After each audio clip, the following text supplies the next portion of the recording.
in this era of information and liberal availability of information, it cannot be that the government and its leaders are doing this in the hope that the public will not know, which leads us to the conclusion that they are doing so blatantly, deliberately, and they actually don't care about the law, they don't care about the stability of the country, and they don't care about the progress of the country.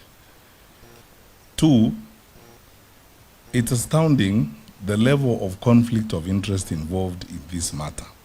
When you read all the documents and all the information that has been brought to our attention, it's so abundantly clear that the president and head of state is not just an interested party in this matter. He is a practical key player in this whole matter.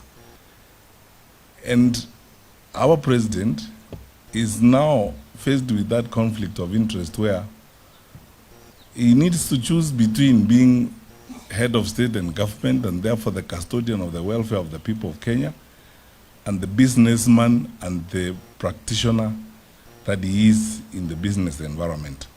Because for the private sector in this country, the leader of our nation is a predatory competitor. And he can't hold that position of competitor and regulator at the same time, because obviously you can see the resultant effect of it.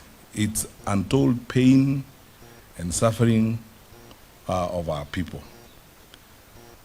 Lastly, I hate to say this. I always hope I'm wrong on some of these things, because just 4 years ago, before we left the government, we warned the country about a number of these things. I was the previous administration when we saw some of these things, and pointed out that these our friends do not have the capacity to be fair arbitrators and leaders of a great nation such as ours.